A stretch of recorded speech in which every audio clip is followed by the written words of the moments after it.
أعوذ بالله من الشيطان الرجيم بسم الله الرحمن الرحيم الحمد لله رب العالمين والصلاة والسلام على أشرف الأنبياء والمرسلين وعلى آله وصحبه أجمعين رب اشرح لي صدري ويسر لي أمري واحلل عقدة من لساني يفقه قولي يا حي يا قيوم برحمتك نستغيث أصلح لنا شأننا كله ولا تكلنا إلى أنفسنا طرفة عين ولا أقل من ذلك أما بعد الحمد لله segala puji bagi Allah Tuhan sekalian alam. Selawat dan salam ke atas junjungan besar kita Nabi Muhammad sallallahu alaihi wasallam. Allahumma salli ala Muhammad wa ala ali Muhammad. Baik. Alhamdulillah, pada kali ini kita kembali dalam siri perbincangan ataupun perkongsian kita daripada kitab At-Tawdih Syarhu Al-Idah fi Manasik Al-Haji wal Umrah. Dan kita kembali pada topik perbincangan kita pada hari ini, iaitu adab bermusafir dan permasalahannya. Dan insya-Allah dalam siri kali ini kita akan terangkan adab-adab dalam bermusafir secara ringkas dan menjawab beberapa permasalahan yang dibincangkan oleh Imam An-Nawawi rahimahullah dalam kitabnya. Tuan-tuan dan puan-puan yang dirahmati oleh Allah Subhanahu wa taala sekalian, apabila kita sebut tentang bermusafir, perkataan safar bermaksud berubah atau tidak terurus. Hal ini kerana kebiasaannya apabila seseorang itu bermusafir ataupun melakukan perjalanan yang jauh, kebiasaannya pada awal perjalanannya itu biasanya dia akan kemas dalam keadaan rapi, handsome, cantik, pakaiannya itu masih lagi belum berhabuk, berdebu. Tetapi apabila sampai kepada akhirnya, keadaannya akan berubah menjadi kusut masai, berdebu dan sebagainya. Inilah kebiasaan yang dialami oleh orang-orang yang bermusafir pada dahulu kala dan juga pada kali ini. Mungkin orang yang bermusafir pada hari ini taklah seteruk ataupun berdebu sebagaimana zaman dahulu. Tetapi keadaannya ketika sampai ke destinasi yang dituju pasti tidak akan sama ketika mana mula-mula dia memulakan perjalanan. Baik. Imam An-Nawawi rahimahullahu ta'ala memulakan dalam kitabnya ini adab bermusafir dan meletakkan pada perkara pertama dalam adab-adab bermusafir ini ialah sunat untuk kita meminta pendapat daripada orang yang bijak dan teguh agamanya, luas pengalamannya serta memiliki ilmu yang mendalam berkenaan ibadah haji pada masa kini. Menjadi kewajipan bagi orang yang ditanya buah fikirannya itu untuk bersungguh-sungguh memberi nasihat dengan ikhlas tanpa mengikut hawa nafsu. Begitu juga tanpa mengharapkan habuan dan keuntungan peribadi atau yang diharapkannya agar memberi manfaat dalam urusan dunia. Ini kerana seseorang yang diminta buah fikiran itu adalah seseorang yang diberikan amanah dan agama itu diasaskan dengan nasihat. Tuan-tuan dan puan-puan dirahmati oleh Allah Subhanahu wa taala sekalian, meminta nasihat kepada orang yang berkeahlian bukanlah dalam soal untuk kita bermusafir semata-mata, tetapi meminta buah fikiran daripada mereka yang berkelayakan ini dalam semua perkara.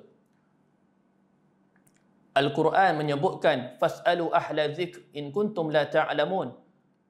Tanyalah kepada ahli zikr, iaitu orang yang berkeahlian, sekiranya kamu tidak tahu.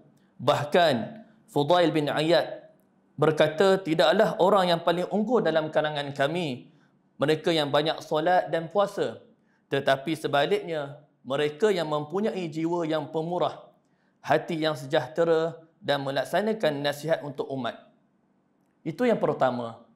Dan adab kedua yang disebutkan oleh Imam An-Nawawi rahimahullahu ta'ala, apabila telah nyata keazaman seseorang untuk melaksanakan ibadat haji, maka hendaklah dia beristikharah kepada Allah Subhanahu wa taala, memohon petunjuk dan juga bimbingan daripada Allah Subhanahu wa taala. istikharah ini bukanlah merujuk kepada ibadat haji, tetapi dia tidak dinafikan lagi, ia adalah sesuatu yang baik tanpa ragu-ragu lagi. Istikharah ini adalah penting untuk kita memilih waktu yang terbaik untuk menunaikan ibadah haji. Justru sesiapa yang ingin melakukan istikharah, maka hendaklah menunaikan solat sunat 2 rakaat dan kemudian berdoa sebagaimana doa yang telah disebutkan oleh para ulama selepas mendirikan solat sunat istikharah. Dan perbahasan lanjut berkenaan dengan solat sunat istikharah ini sebenarnya kami telah bahaskan secara panjang lebar dalam buku kami, siri solat-solat sunat yang bertajuk solat sunat istikharah. Maka tuan-tuan dan puan-puan yang berhajat untuk mendapatkan penjelasan lanjut berkenaannya, bolehlah mencari buku tersebut dan membacanya, insya-Allah. Dan yang ketiga, adab yang ketiga ni disebutkan oleh Imam An-Nawawi rahimahullahu taala. Setelah keazaman yang telah mantap, maka dia hendaklah memulakan dengan bertaubat daripada segala dosa, maksiat dan segala perkara yang dibenci oleh agama. Ini adalah suatu kelaziman ataupun perkara yang mesti dilakukan oleh mereka yang ingin menunaikan ibadah umrah dan juga ibadah haji.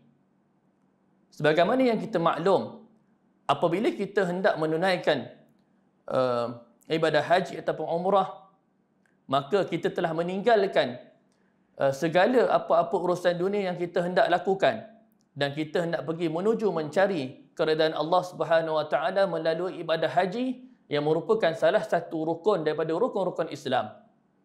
Maka sewajarlah dan memang semestinya untuk kita bertaubat daripada dosa-dosa kita, supaya apabila kita sampai di tanah haram tersebut untuk melaksanakan ibadah haji, maka kita dapat melaksanakan ibadah haji dengan sebaiknya, jauh daripada segala kita kata bebanan-bebanan dosa yang ditanggung oleh kita atas kesalahan-kesalahan dan juga ketergelinciran kita sebelum itu. Dan yang keempat, di antara adab yang disebutkan oleh Imam An-Nawawi rahimahullahu taala, seseorang itu hendaklah berusaha untuk mendapatkan keredaan daripada kedua ibu bapanya dan juga daripada orang yang dia perlu melakukan kebaikan dan ketaatan kepadanya.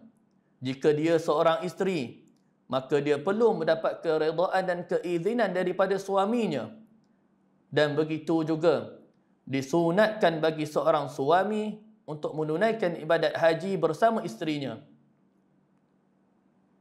Akan tetapi, jika salah seorang daripada ibu bapanya itu menegahnya untuk melakukan ibadat haji, maka menurut Imam An-Nawawi, hal tersebut hendaklah dilihat dalam beberapa keadaan. Sekiranya haji yang ingin ditunaikan itu merupakan haji Islam, iaitu haji wajib yang pertama yang mesti dia lakukan, maka tegahan ibu bapanya itu tidak memberi sebarang mudarat kepadanya.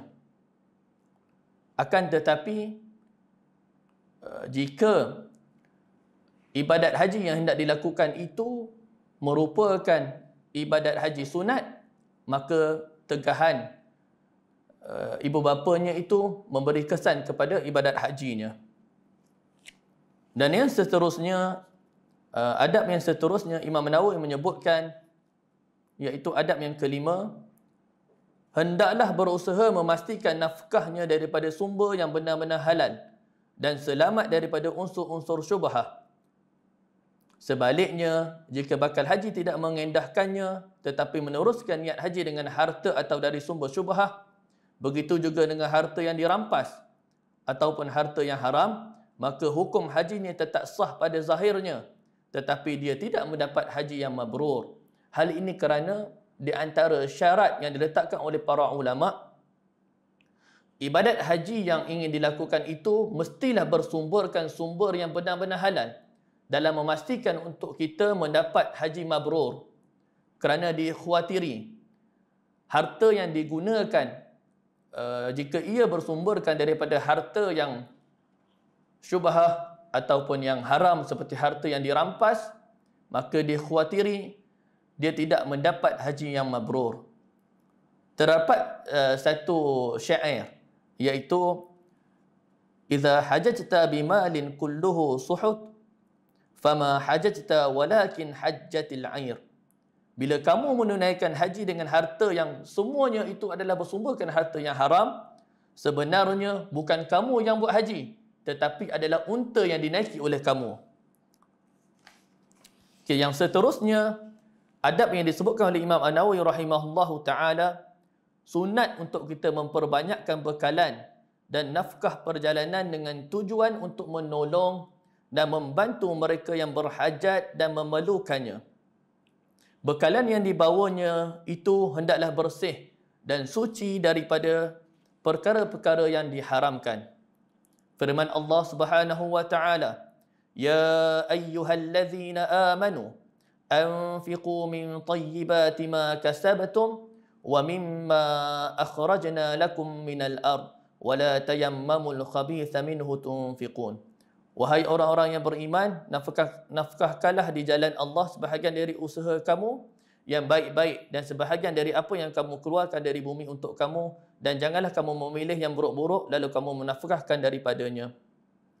Jelas daripada ayat ini, kalau kita dapat lihat tuan-tuan dan puan-puan sekalian, lafaz perkataan tayyibat iaitu bermaksud yang baik lagi bersih. Sedangkan lafaz al-khabith dalam ayat yang sama merujuk kepada perkataan yang rendah, kotor dan tidak suci. Dan begitu juga ketika mana kita hendak memberi bantuan ataupun nafkah, hendaklah kita memberikannya dengan hati yang ikhlas supaya ia diterima oleh Allah Subhanahu wa taala.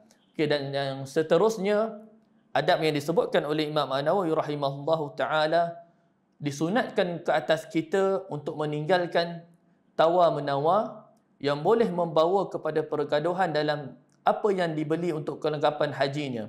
Dalam erti kata lain, apabila seseorang itu ingin membeli ataupun mendapatkan kita kata barang-barang keperluan untuk kelengkapan hajinya, maka sebaiknya adalah dia tidak tawar-menawar yang boleh untuk membawa kepada pergaduhan selepas itu.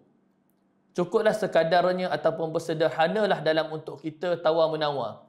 Dan janganlah kita tawar-menawar dengan harga yang keterlaluan rendah daripada market price.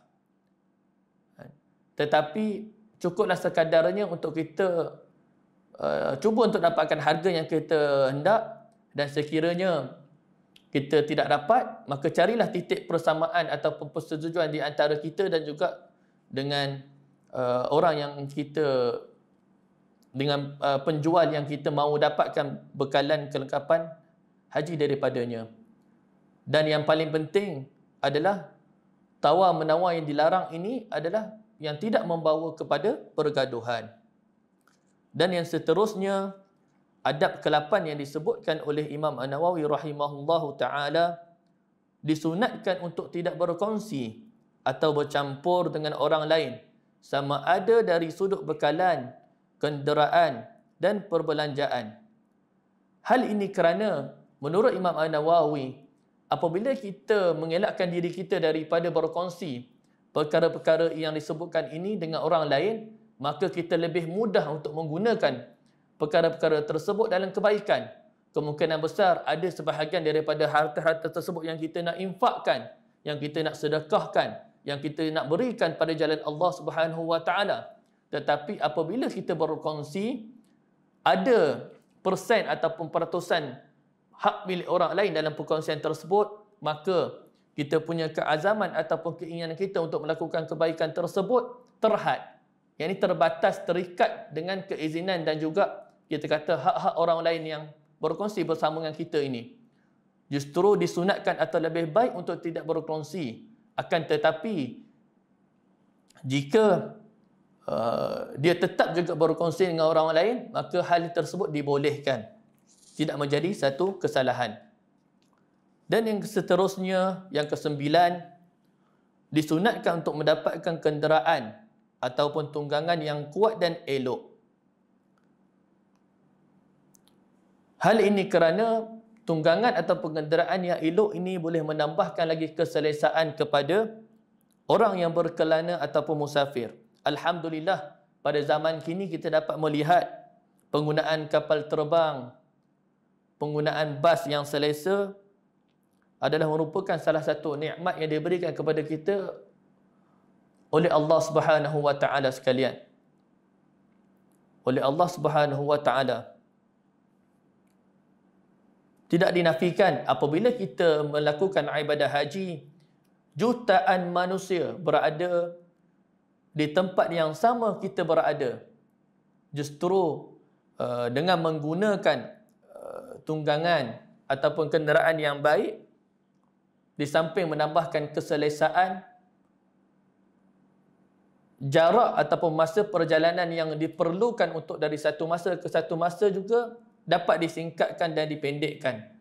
Kita tahu pada zaman dahulu, tok moyang kita, atuk-atuk dan nenek-nenek kita, bila mereka nak melakukan ibadah haji, mereka terpaksa menunggu untuk sampai ke tanah haram Mekah tersebut dalam satu tempoh yang sangat lama.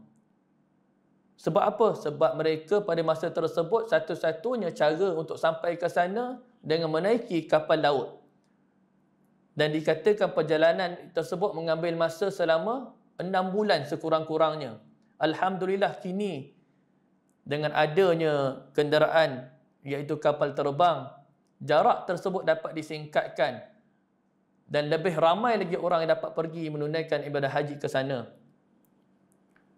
Dengan jarak perjalanan yang sepatutnya mengambil masa 6 bulan dapat disingkatkan kepada hanya 10 jam saja lebih kurang. Dan yang seterusnya, adab bermusafir yang disebutkan oleh Imam An-Nawawi rahimahullahu ta'ala, apabila seseorang hendak melaksanakan ibadat haji, menjadi kewajipan ke atasnya untuk belajar tentang cara pelaksanaannya. Hukumnya adalah fardu ain. Hal ini kerana tidak sah sesuatu ibadat itu bagi sesiapa yang tidak mengetahuinya. Inilah di antara kita kata adab ataupun perkara yang sangat penting yang perlu ditekankan oleh kita semua, khususnya mereka yang ingin melaksanakan ibadah umrah dan haji. Wajib untuk belajar tentang cara untuk menunaikannya, bermula daripada sebelum untuk kita melakukannya, ketika melakukannya, dan selepas kita selesai melakukannya. Mesti kita mengetahui apa syarat-syarat sahnya, apa rukun-rukunnya, apa wajib-wajibnya, apa sunat-sunatnya. Mudah-mudahan apabila kita mengetahui dan kita belajar satu persatu cara untuk melaksanakan ibadat haji dan umrah tersebut, kita mendapat umrah mabrurah dan juga haji mabrur, iaitu haji dan umrah yang diterima oleh Allah Subhanahu wa taala. Dan begitu juga apabila kita belajar, ini pentingnya untuk kita belajar tentang sesuatu ibadat tersebut supaya apa yang kita lakukan tersebut tidak menjadi sia-sia. Supaya kita ni tak sekadar penat lelah je buat, tapi hakikatnya kita tak dapat apa pun daripada ibadat yang kita lakukan itu. Itulah pentingnya untuk kita belajar sesuatu ibadat tersebut dengan bersungguh-sungguh.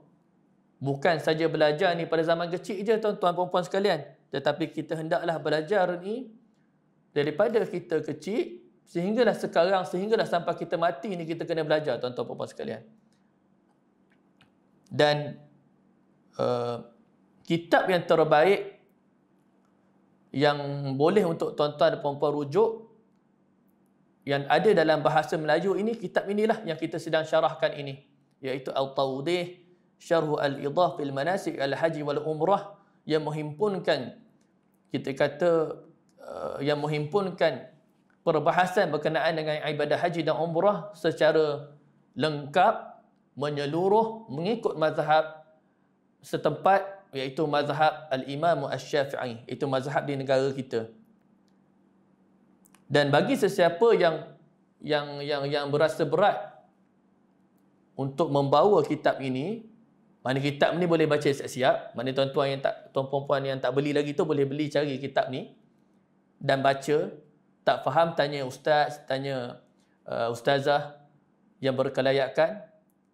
Dan kemudian pada masa sedang melakukan ibadah haji tersebut, kalau berat nak bawa kitab ni, kalau dapat bawa lagi baguslah. Apabila ada apa-apa perbahasan boleh turut rujuk. Boleh cari kitab-kitab yang disediakan oleh tabung haji dan mana-mana yang disediakan oleh mungkin travel masing-masing. Satu buku kecil yang mana saya perasan kadang-kadang ada, yang mana menghimpunkan apa kita kata atur cara ataupun kita kata cara-cara nak melaksanakan ibadah haji dan umrah tersebut mengikut tertib. Just ikut je. Mula-mula nak ihram kat mana, masa kat ihram nak buat apa. Macam sekarang ni kita kena bahas, sebelum kita nak pergi buat ibadah haji tu apa yang kita kena tahu, dari segi adab-adab dan sebagainya. Itu secara ringkasnya lah. Dan yang seterusnya iaitu adab yang ke-11 yang disebutkan oleh Al-Imam An-Nawawi rahimahullahu ta'ala. Sewajarnya dalam melaksanakan ibadat haji ini, seseorang itu hendaklah berusaha untuk mencari teman dan rakan yang cinta akan kebaikan dan kebajikan di samping membenci kejahatan. Dalam erti kata lain, dia hendaklah berusaha mencari, kita kata, rakan permusafirannya yang sama-sama hendak melakukan ibadah haji dan umrah, yang sama-sama nak kebaikan, yang sama-sama membenci kejahatan. Supaya apa? Supaya bila mana dia pergi bersama dengan rakan-rakan yang sama-sama nak perkara kebaikan yang sama ni, dia mudah untuk melakukan kebaikan. Mana kalau tiba-tiba dia nak buat kebaikan, sahabat-sahabat dia support dia, sahabat-sahabat dia yang bermusafir yang lain ni sokong dia. Dan hal ini adalah disebut oleh Nabi sallallahu alaihi wasallam juga dengan sabdanya, wahai Khafaf, carilah rakan sebelum musafir. Jika kamu ada masalah, nescaya dia dapat menolong kamu, dan jika kamu perlukannya, nescaya dia membantumu. Hadis diriwayatkan oleh Ibn Abdul Bar dan lainnya. Mungkin yang kita kata adab yang seterusnya, iaitu yang ke-12, disunatkan untuk tangannya bebas daripada sibuk dengan urusan perniagaan sama ada semasa pergi dan pulang. Hal ini kerana ia boleh membawa kepada sibuknya hati. Jika sekiranya dia berniaga, ia tidaklah memberi kesan berkenaan sah hajinya. Wajib baginya untuk meluruskan niat dengan ikhlas dalam ibadah hajinya dan hanya mengharapkan wajhullah, yang ini keredaan Allah Subhanahu wa taala. Ini penting tuan-tuan dan puan sekalian. Kita, seseorang yang hendak melakukan ibadah haji atau umrah tersebut, dia mesti telah tanamkan dalam hati dan jiwa dia itu, dia nak pergi ke sana untuk hanya beribadat kepada Allah Subhanahu wa taala sekalian dan bukan kerana tujuan lain. Supaya apa? Apabila dia telah qasadkan, telah tanamkan dalam hatinya itu perkara tersebut, maka bila tibanya dia di sana, fokusnya itu hanyalah untuk beribadat kepada Allah Subhanahu wa taala sekalian dan hanya untuk menjadikan diri dia itu lebih baik daripada sebelumnya. Jadi apabila dia telah tanamkan niat tersebut dalam hati dia sebegitu, apabila di sana apabila dia dah teringat, dia tahu, oh, jadi aku tak boleh banyak duduk dalam bilik, aku kena banyak duduk dekat Masjidil Haram. Aku kena banyak tunaikan solat di Masjidil Haram. Aku kena banyak duduk di Masjid Nabi, iktikaf, baca Al-Quran, kurangkan tidur di bilik, habiskan banyakkan masa-masa di masjid dan sebagainya. Tinggalkan telefon, tidak terlalu fokus kepada hal-hal dunia seperti dengan media sosial, Facebook, Twitter, TikTok. Dan apabila dia telah fokuskan betul-betul dia nak beribadat kepada Allah Subhanahu wa taala, maka dia akan tinggalkan semua perkara yang saya sebutkan tadi dan dia hanya fokuskan untuk beribadat kepada Allah Subhanahu wa taala sekalian. Ini penting tuan-tuan sekalian, sebab ramai dari kalangan kita pada hari ini apabila dia pergi ke tanah haram, mula-mula tu niat tu betul dah. Tapi apabila sampai di sana, niat dia tu lari. Banyak pergi shopping. Bukan salah shopping itu tuan-tuan sekalian. Tapi berpada-padalah, bersederhanalah dalam nak membeli belah. Sebab itu bukan tujuan utama kita nak ke sana. Tujuan utama kita nak ke sana adalah untuk beribadat kepada Allah Subhanahu wa taala. Adab seterusnya disebutkan oleh Imam An-Nawawi rahimahullahu taala, disunatkan memulakan perjalanannya pada hari Khamis. Hal ini adalah berdasarkan kepada sebuah hadis daripada Ka'ab bin Malik radhiyallahu anhu, katanya, qallama kharaja Rasulullah sallallahu alaihi wasallam fi safar illa yaumal khamis. Jarang sekali Rasulullah sallallahu alaihi wasallam ini memulakan permusafirannya melainkan pada hari Khamis. Dan menurut Imam Nawawi lagi, jika dia terlepas pada hari Khamis, maka pilihlah hari Isnin. Kerana pada hari tersebut Rasulullah sallallahu alaihi wasallam berhijrah dari Mekah. Dan permusafiran tersebut sunat untuk dilakukan pada pagi hari berdasarkan hadis bahawa Nabi sallallahu alaihi wasallam bersabda, Allahumma barik li ummati fi bukuriha. Ya Allah, berkatkanlah bagi umatku pada waktu paginya, yakni pada waktu awalnya.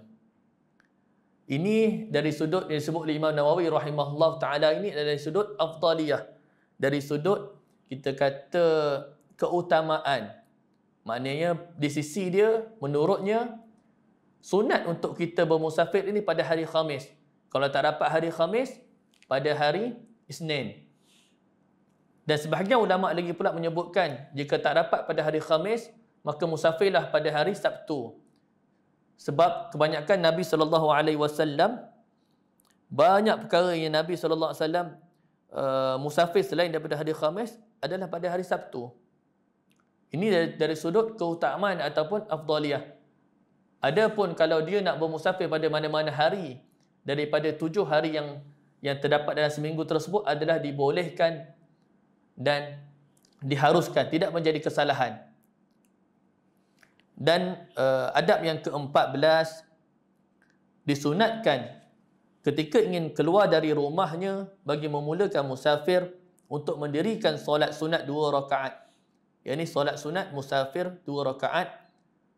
Pada rakaat pertama, selepas bacaan Al-Fatihah, yang ini surah Al-Fatihah, dia membaca surah Al-Kafirun. Dan pada rakaat kedua selepas surah Al-Fatihah, dia membaca surah Al-Ikhlas. Dan perbahasan lanjut berkenaan dengan solat sunat musafir ni kami telah bahaskan juga secara panjang lebar dalam siri solat sunat yang telah kami keluarkan dalam buku siri solat sunat yang bertajuk solat sunat musafir. Tuan-tuan dan puan-puan yang hendak mendapatkan penjelasan lanjut berkenaannya, bolehlah mencari dan merujuk kepada buku berkenaan. Alhamdulillah, selesai kita sebut sebanyak 14 adab yang telah dinyatakan oleh Imam An-Nawawi rahimahullahu ta'ala. Dan untuk siri kali ini cukup sekadar sampai situ sahaja dulu. Dan insya-Allah dalam siri akan datang kita akan sambung lagi adab-adab yang disebutkan oleh Imam An-Nawawi rahimahullahu ta'ala, iaitu adab-adab yang berbaki yang disebutkan insya-Allah. أقول قولي هذا وأستغفر الله العظيم لي ولكم. السلام عليكم ورحمة الله تعالى وبركاته.